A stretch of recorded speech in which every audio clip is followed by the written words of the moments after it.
Assalamualaikum warahmatullahi wabarakatuh.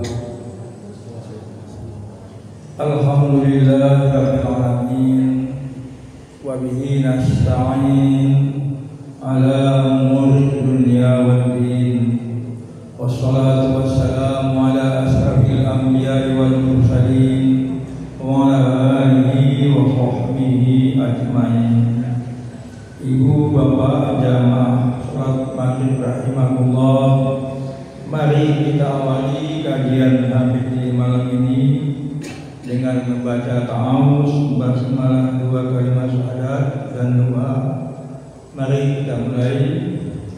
A'udzu billahi minasy syaithanir rajim. Bismillahirrahmanirrahim. Asyhadu an la ilaha illallah wa asyhadu anna Muhammadur Rasulullah. Raditu billahi rabba wa bil Islam dina wa bi Muhammadin nabiyyan wa rasula. Rabbi zidni ilma warzuqni fahma. Bapak Ibu rahimahullah, puji syukur mari sama-sama kita panjatkan kehadirat Allah. Tidak terasa malam ini sudah malam Senin lagi. Sering saya sampaikan, Nabi Muhammad bersabda, tanda-tanda hari kiamat itu waktu berlalu dengan cepat sekali. Satu pekan seperti satu hari seperti 1 jam, 1 jam seperti sesaat. Nah, itu kita rasakan. Bapak Ibu rahimahullah, salawat dan salam tidak lupa kita sampaikan kepada Nabiullah Nabi Muhammad sallallahu alaihi wasallam.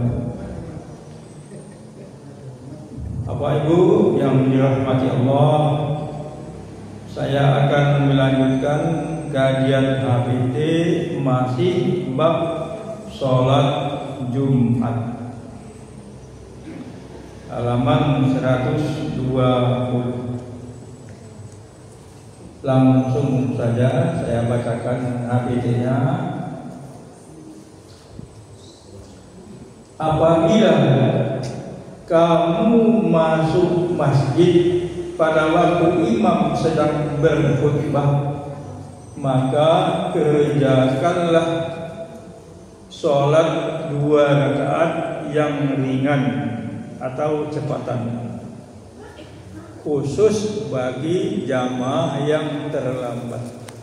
Khatib sedang menyampaikan khutbah, kita datang, tidak duduk, tidak langsung duduk, tapi sholat at-tahiyatul masjid lebih dahulu 2 rakaat dengan cepat. Artinya tidak usah pakai doa iftitah, langsung membaca Fatihah. Kemudian ayatnya ayat pendek, jangan berlama-lama mengingat sedang dibacakan khutbah. Dalilnya dalil nomor 34 halaman 145.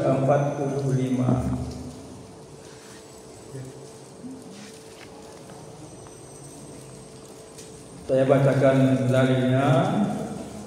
Karena hadis riwayat jamaah dari Zaid radhiyallahu anha yang berkata, pada suatu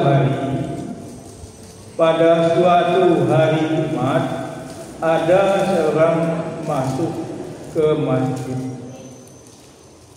Waktu itu Rasulullah sallallahu alaihi wasallam sedang menyampaikan khutbah. Lalu Rasulullah bertanya, walaupun Rasulullah sedang menyampaikan khutbah, berhubung yang akan disampaikan Rasul ini penting, maka Rasulullah menghentikan dulu sejenak khutbahnya untuk memberitahu kepada seseorang tadi yang terlambat datang ke masjid. Apa kata Rasulullah? Sudahkah kamu sholat? Maksudnya kamu sudah sholat at-tahiyatul masjid belum? Orang itu menjawab belum. Kemudian Rasulullah berkata, sholatlah 2 rakaat. Bapak Ibu, ini tidak hanya ketika waktu sholat Jumat. Sebaiknya setiap saat, kalau memang waktunya ada, sempat, setiap kita ke masjid, sholat lebih dulu 2 rakaat, namanya at-tahiyatul masjid. Sholat untuk menghormati masjid. Kenapa? Masjid ini baitullah, rumah Allah.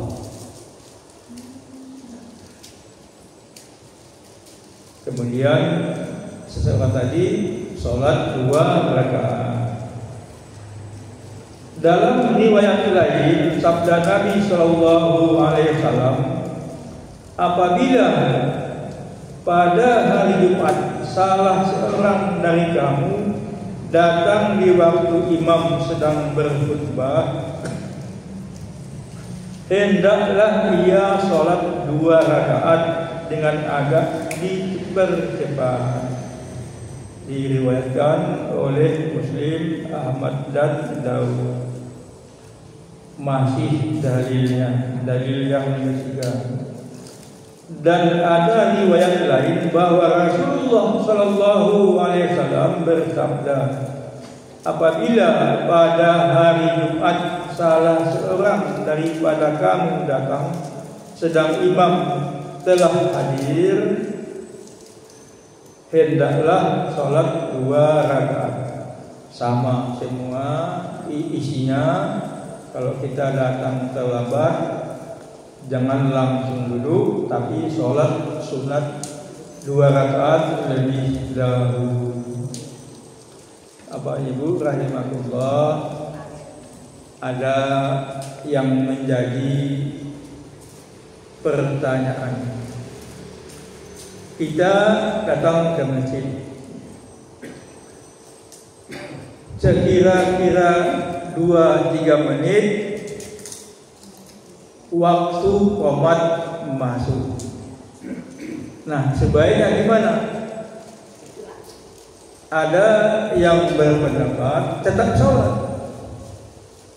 Nanti begitu qomat, ya sudah, tidak usah sholat, langsung sholatnya diberhentikan. Ada juga yang berpendapat begitu masuk masjid 2-3 menit qomat akan dikumandangkan, tidak usah sholat, tunggu aja. Toh tidak lama menunggu, langsung qomat. Ada lagi yang berpendapat kalau 2-3 menit mau qomat, jangan masuk masjid. Begitu masuk masjid nanti disunahkan untuk sholat at-tahiyatul masjid, nunggu di luar. Begitu qomat baru masuk. Itu yang selama ini diamalkan. Bapak Ibu rahimahullah, mohon maaf ya. Sebetulnya itu qomat diucapkan kalau imam sudah datang. Itu aturan yang menurut sesungguhnya, berhubung imam itu ditunggu. Kadang kita lihat di media sosial itu jamaah sudah kumpul, atau di Masjidil Haram lah, Masjid Nabawi, imam agak terlambat, tidak sama-sama dengan jamaah ke masjid, Nah, begitu imam masuk masjid baru qoma. Tapi kadang-kadang imamnya itu terlambat, banyak sekali, lama sekali. Nah, terus ya tetap qoma. Saya lanjutkan.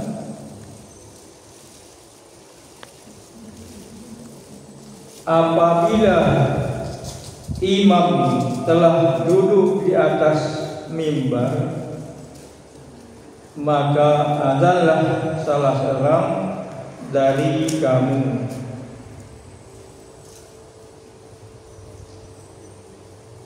biasanya begitu imam naik mimbar mengucapkan salam baru duduk.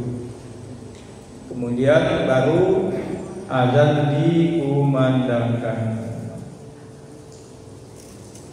Dan apabila imam telah turun dari mimbar, artinya sudah selesai khutbahnya itu, maka berqamatlah, maka berjamaah berqamatlah. Artinya qamat, ya.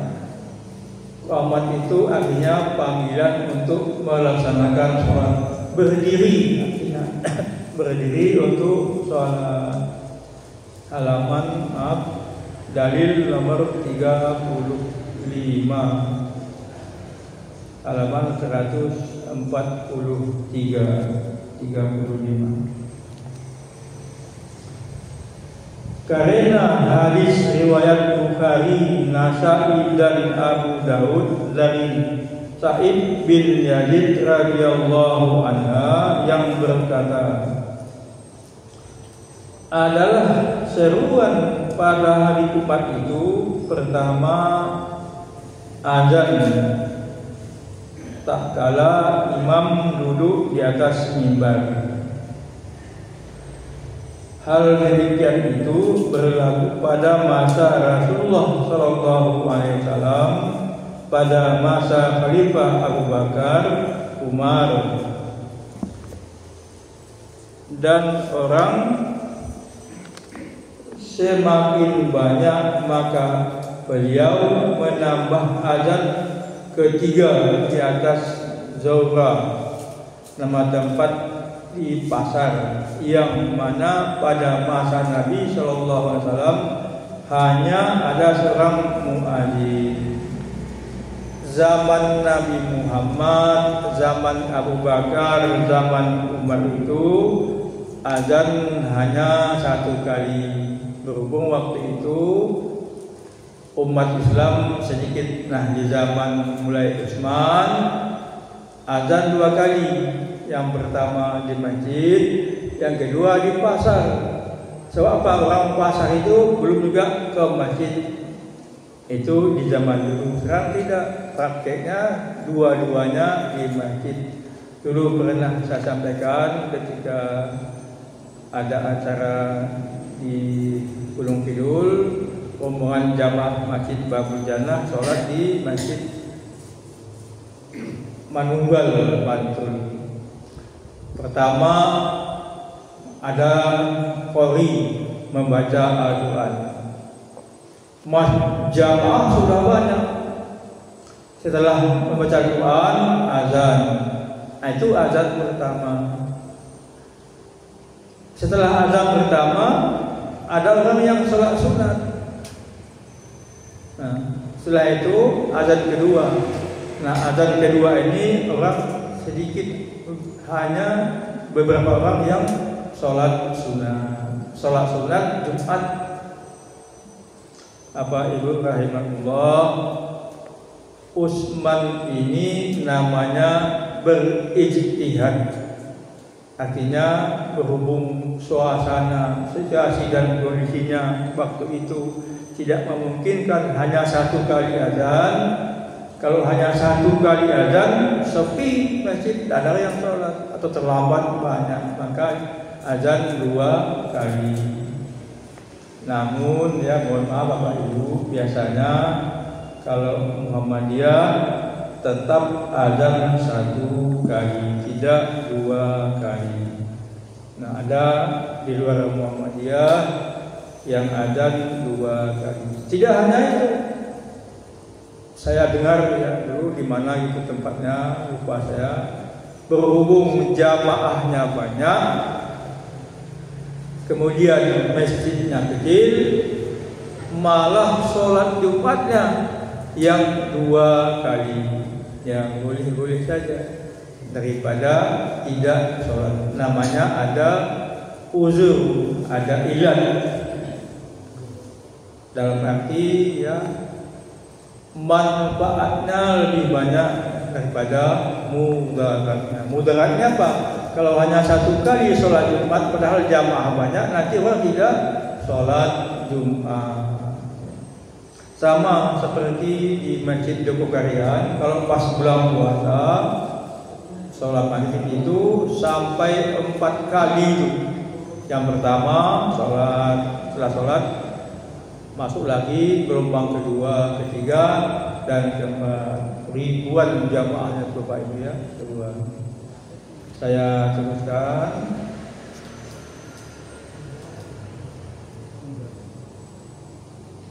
Sekarang masuk membicarakan tentang khotib. Di sini disebut imam, sebab imam itu otomatis khotib. Walaupun boleh imam beda, khotibnya beda. Imam hendaklah memulai khutbahnya dengan ucapan tahmid. Tahmid itu alhamdulillah, innal hamdalillah, memuji Allah. Sama kalau kita ceramah seperti sekarang ini dimulai dengan tahmid, memuji Allah. Juga berdoa sama, hendaklah kita awali dengan memuji Allah. Kemudian tasahud. Nah, tadi kita kan sudah amalkan pertama. Maaf, tadi pembukaannya ta'awuz, basmalah, kemudian 2 kali syahadat. Nah, ini kalau khatib setelah tahmid 2 kali syahadat, asyhadu an la ilaha illallah wa asyhadu anna muhammadar rasulullah. Apa itu 2 kalimat syahadat ini? Berhubung kita, mohon maaf, Islam sejak lahir, kita tidak begitu merasakan dampak buat kalimat syahadat ini. Bagi orang yang mu'alaf, baru masuk Islam, mengucapkan 2 kalimat syahadat itu sejarah. Umumnya menangis, terharu ya. Kadang-kadang tidak sampai surahnya, terbata-bata mengucapkan 2 kalimat persaksian Allah itu Tuhan, Muhammad itu Rasul. Nah, kita orang Islam sejak lahir ini boleh jadi 2 kalimat syahadat yang kita ucapkan secara tidak sadar sejak kita kecil, sejak kita sholat, batal 2 kalimat syahadatnya.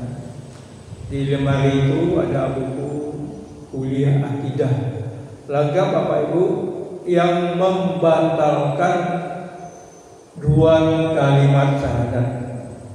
Yang jelas yang sudah disampaikan oleh Pak Yunianto, musyrik, syirik itu membatalkan 2 kalimat syahadat, mensekutukan Allah Subhanahu wa Ta'ala. Maka ketika kita mengucapkan 2 kalimat syahadat itu, hendaknya kita rasakan setiap sholat membaca 2 kalimat syahadat. Azan juga 2 kalimat syahadat.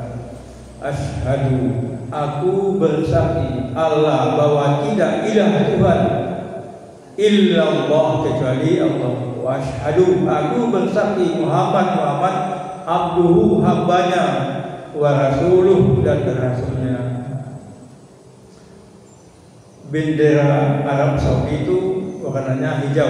Di tengah-tengah ada dua kalimat syahadat, dan di bawah dua kalimat syahadat ada pedang.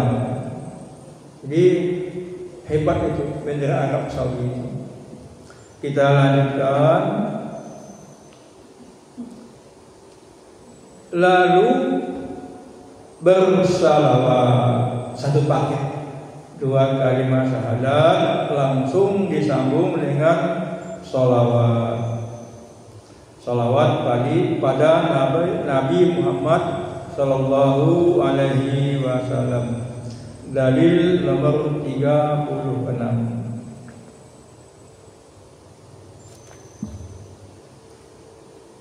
Karena hadis riwayat Abu Daud dan Ahmad dari Abu Hurairah radhiyallahu anhu dari Nabi Sallallahu Alaihi Wasallam, beliau bersabda, semua pembicaraan yang tidak dimulai bacaan alhamdulillah itu terpotong. Terpotong artinya tidak ada pahalanya, tidak sampai menjadi amal soleh, putus, terpotong.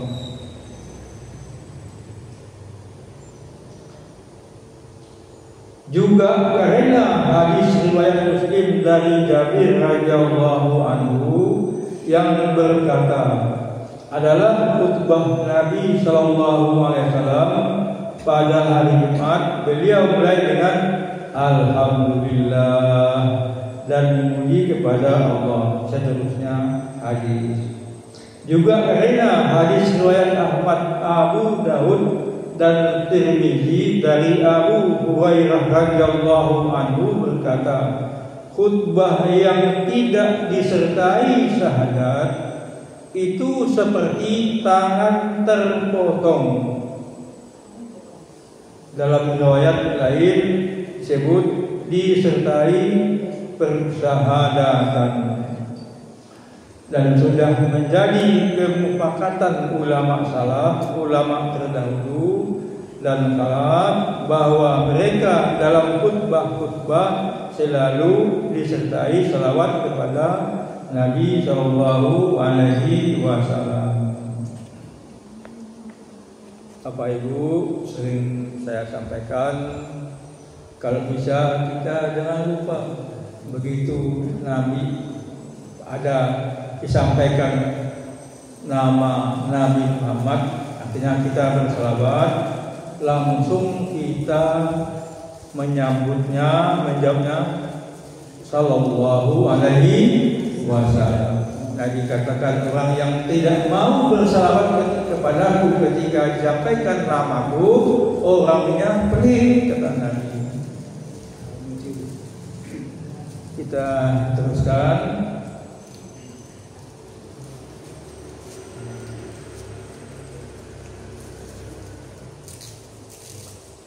Nah, ini hari Senin yang lalu, dalam Selasa yang lalu sudah saya sampaikan.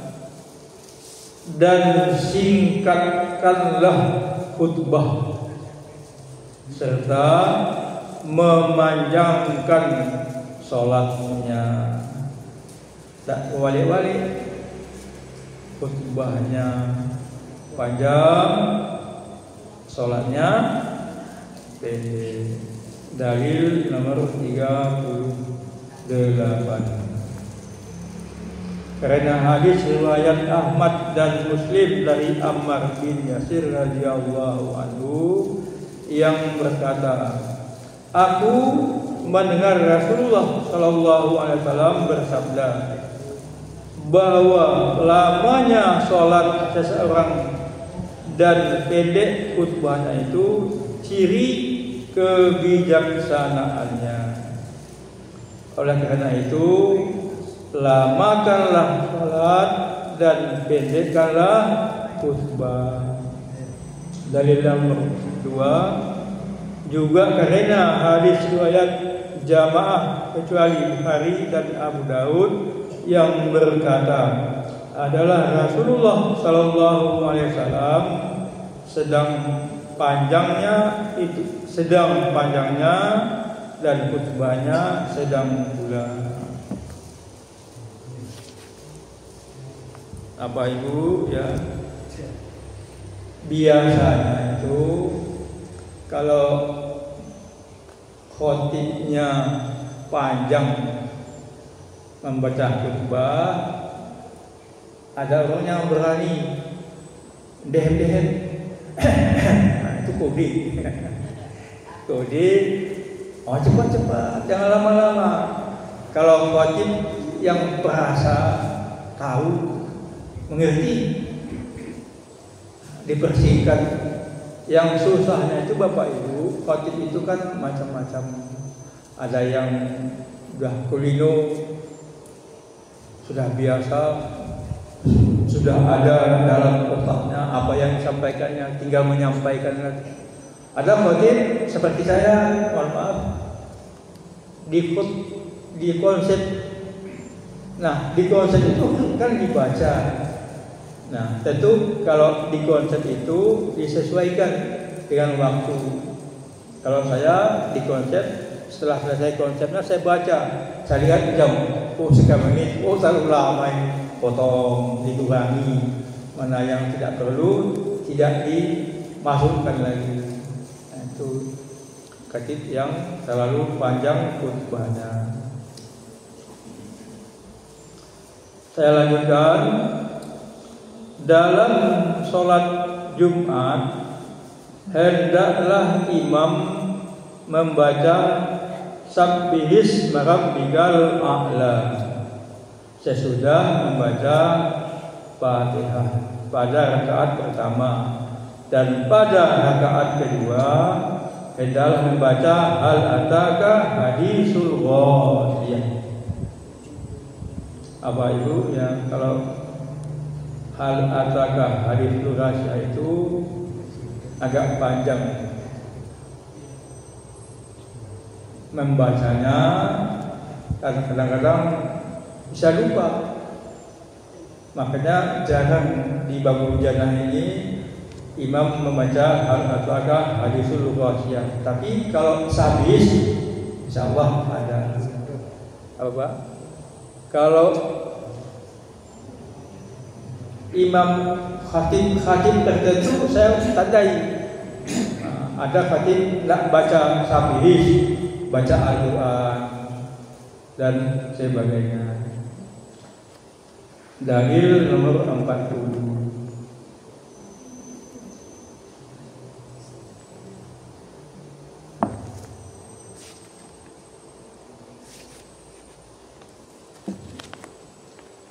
Dalilnya karena hadis riwayat jamaah kecuali Bukhari dan Abu Hurairah bahwa Nabi Shallallahu Alaihi Wasallam bersabda, apabila salah seorang dari kamu telah selesai mengerjakan sholat Jumat,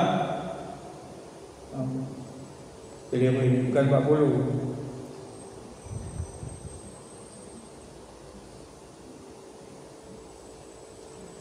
38, maaf.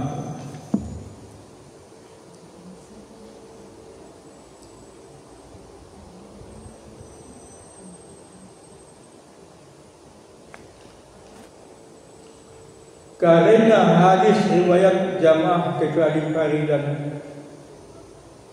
Ibnu Majah dan Nu'man bin Bashir radhiyallahu anhu berkata, adalah Nabi Shallallahu Alaihi Wasallam dalam sholat dua Id dan Jumat. Nah, berarti dua sholat Id dan Jumat membaca surat Sabbihis Rabbikal A'la dan surat Al-Ataka Hadisul Ghasyiyah. Kalau bertepatan sholat Id dan Jumat pada satu hari yang sama, maka Rasulullah pun membaca surat tersebut dalam kedua macam sholat tersebut. Persis waktu kita sholat Idul Adha, ya.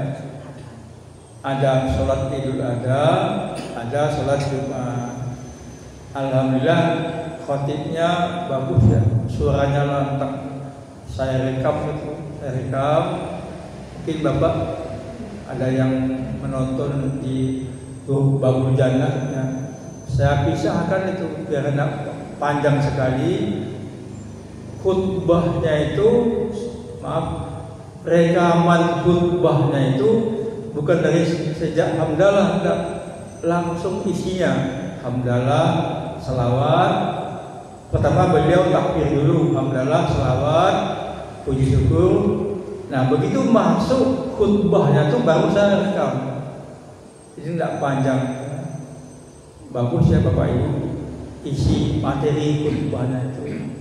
Nah ketika Bapak Ibu mendengarkan videonya, bagus lagi Bapak Ibu buka buku yang dibagi-bagikan itu, bosun, semakin mantap kita tahu apa isi khutbah. Khutbahnya itu luas wawasannya, ya, sedikit banyak menyinggung pemerintah ada juga, semua pokoknya rumah tangga juga ada. Apa Ibu rahimahullah, ya. Alhamdulillah bab tentang sholat sudah selesai.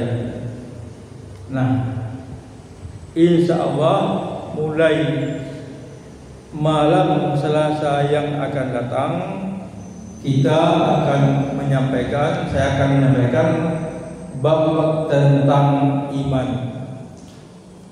Dalam buku HPT ini sebetulnya yang pertama itu bab iman. Nah, berhubung dulu saya pikir ya, berhubung pernah saya sampaikan kalau belum puasa penceramah membahas masalah sholat, pakai sholat. Mohon maaf, kadang-kadang yang satu dengan yang lain beda. Maka saya ambil inisiatif, udahlah, biar jamaah Masjid Babul Jannah ini tahu persis seperti apa sholat dalam buku HPT. Makanya saya dulukan menyampaikannya. Nah, jadi insya Allah malam Selasa yang akan datang saya sampaikan tentang bab iman. Bab iman ini yang utama sebetulnya. Kalau sudah ada iman, baru ada ibadah. Makanya dalam Al-Quran itu, ya ayyuhalladzina amanu aqimis sholat, ya ayyuhalladzina amanu kutiba alaikumussyam. Iman dulu, baru ibadah, baru amal soleh dan seterusnya. Demikian Bapak Ibu yang saya hormati, lebih dan kurang saya mohon maaf. Nasruminallahi wa barakatuh. Assalamualaikum warahmatullahi wabarakatuh.